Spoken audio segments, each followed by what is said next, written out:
हाय, मैं प्रयास मिश्रा आपके अपने YouTube चैनल प्रयास एकेडमी में आपका हार्दिक स्वागत एवं अभिनंदन करता हूं। आज का टॉपिक हमारा त्रिभुज रिलेशन से है। क्लास 10th का ऑप्शनल क्वेश्चंस की जो सीरीज चल रही है उसके हम अगले सीरीज की ओर बढ़ रहे हैं। आइए क्वेश्चन देखते हैं। कह रहा है कि समद्विबाहु त्रिभुज की तीन भुजाओं के मध्य बिंदुओं को मिलाने से बना त्रिभुज होता है।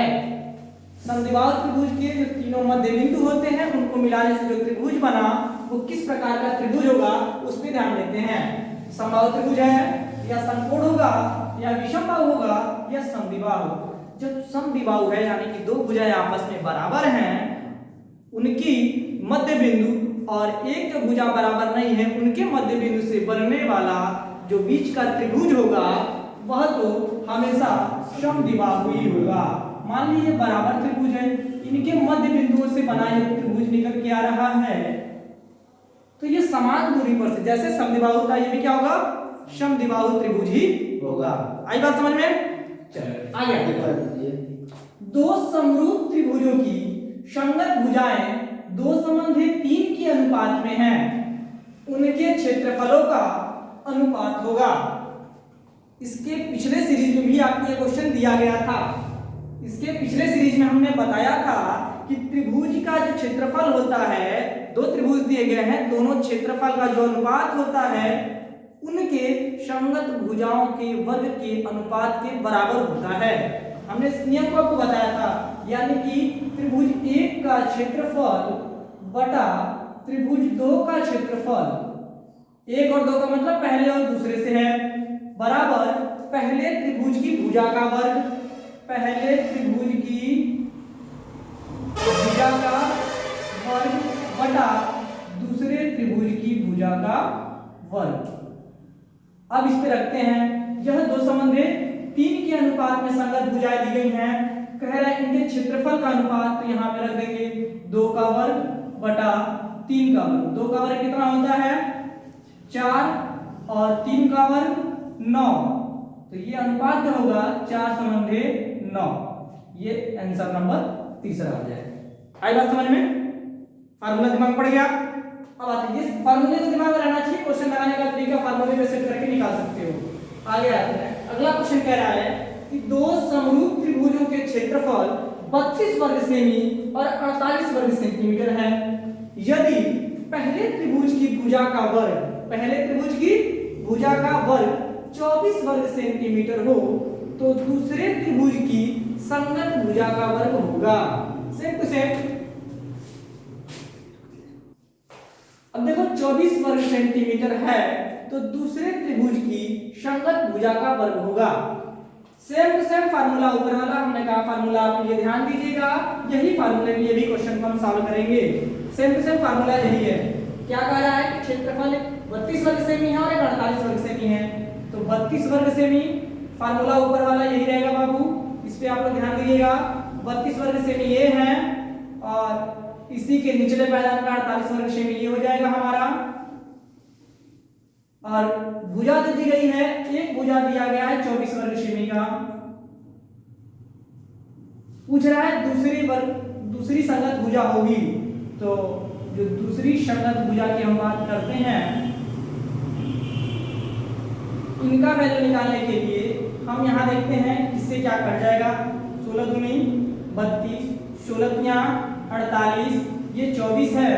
इधर अगर हमको दूसरी संगत भुजा निकालना होगा तो यह पार्ट इसमें गुणा में चला जाएगा, ये नीचे भाग में, यानी कि 24 गुणे 3 बटा 2, 2 कम में 2, 12 दूनी 24, 12 यहीं 36 वर्ग सेमी हमारा आंसर निकल के आएगा। आशा है कि आपको ये समझ में आ गया होगा।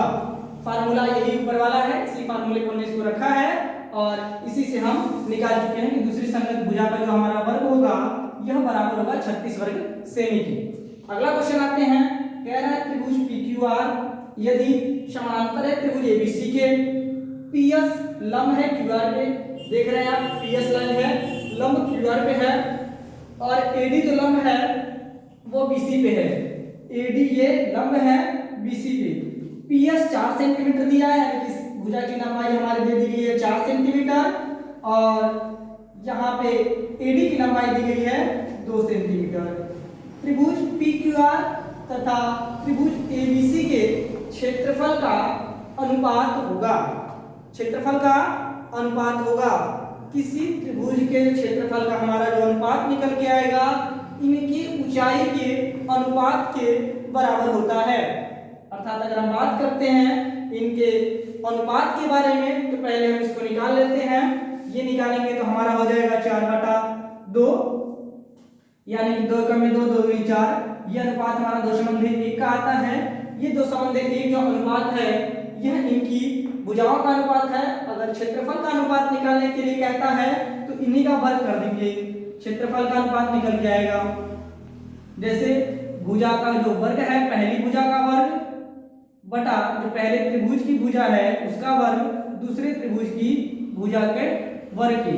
हमारा फार्मूला यही फार्मूला निकल के आता है जो यहाँ फार्मूला दिया गया है। हमने किसी अन्य फार्मूले का इस्तेमाल नहीं किया है, अभी इसी फार्मूले पे क्वेश्चन सॉल्व करा रहे हैं। अब इसका अगर हम वर्ग करते हैं तो पहले वाले का मान हमारा 2 मिला, दूसरे का मान हमारा 1 मिला है, तो 2 का वर्ग और 1 का वर्ग अलग अलग निकालेंगे तो ये हो जाएगा 4/1। अर्थात हमारा जो आंसर निकल के आएगा वो होगा 4/1। अब यहाँ ऑप्शन में देखते हैं 4/1 हमारा दिया गया है, तो हाँ दूसरे नंबर पे 4/1 का अनुपात मिला। अर्थात जो हमारा त्रिभुज PQR त्रिभुज ABC के क्षेत्रफल का अनुपात होगा वह 4/1 होगा। समझ में आई बात? फार्मूला हमारा सेम टू सेम यही है, फार्मूले में हमने कोई परिवर्तन नहीं किया। अब आगे आते हैं अगले क्वेश्चन पे। अगला क्वेश्चन कह रहा है कि निम्न त्रिभुज ABC में रेखा AD कोण BAC की अर्धक रेखा है। अर्धक मतलब आधा आधा भाग में विभाजित कर रही है, बराबर भाग में, आधा इधर आधा इधर विभाजित कर रही है बराबर भाग में। तो BD और DC का अनुपात होगा। BD इनका और इनका अनुपात पूछ रहा है कितना होगा।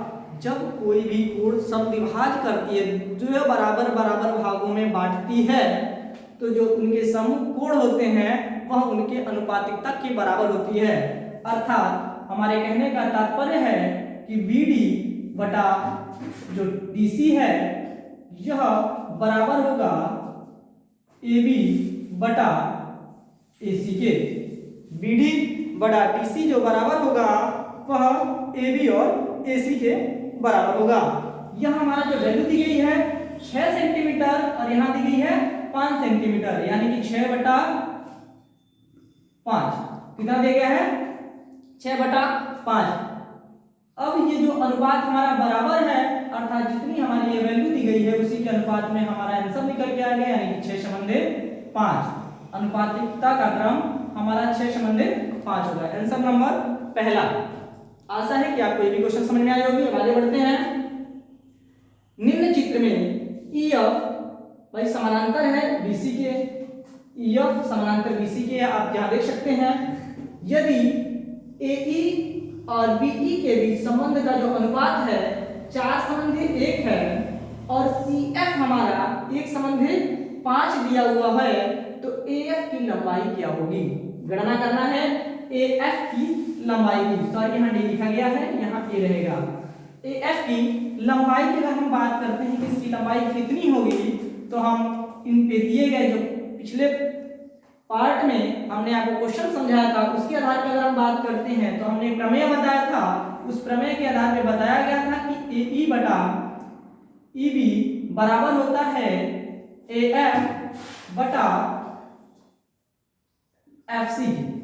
AF बटा FC की, FC कहो या इसी को हम CF कह सकते हैं क्योंकि एक ही रेखा को इंडिकेट कर रही है। ये AE की बात करते हैं तो AE और BE में अनुपात दिया गया है 4/1 का, यानी कि इनका अनुपात है वो 4/1 यानी 4/1 दिया गया है। AF की वैल्यू हमको पता करनी है और CF की वैल्यू 1.5 दी गई है। AF यहाँ इसका मल्टीप्लाई यहाँ इसका मल्टीप्लाई हो जाएगा, तो AF बराबर आएगा 15 चौके 60 यानी कि 6.0 सेंटीमीटर। 6.0 centimetre, option second. आपको आशा है क्वेश्चन समझ में आई है, बढ़िया लगा। अगर आपको ये क्वेश्चन पसंद आया हो, अच्छा लगा हो, समझ में आया हो ये क्वेश्चन, तो कृपया इस चैनल को लाइक सब्सक्राइब करें और हमारे हौसले को अफजाई करें। धन्यवाद।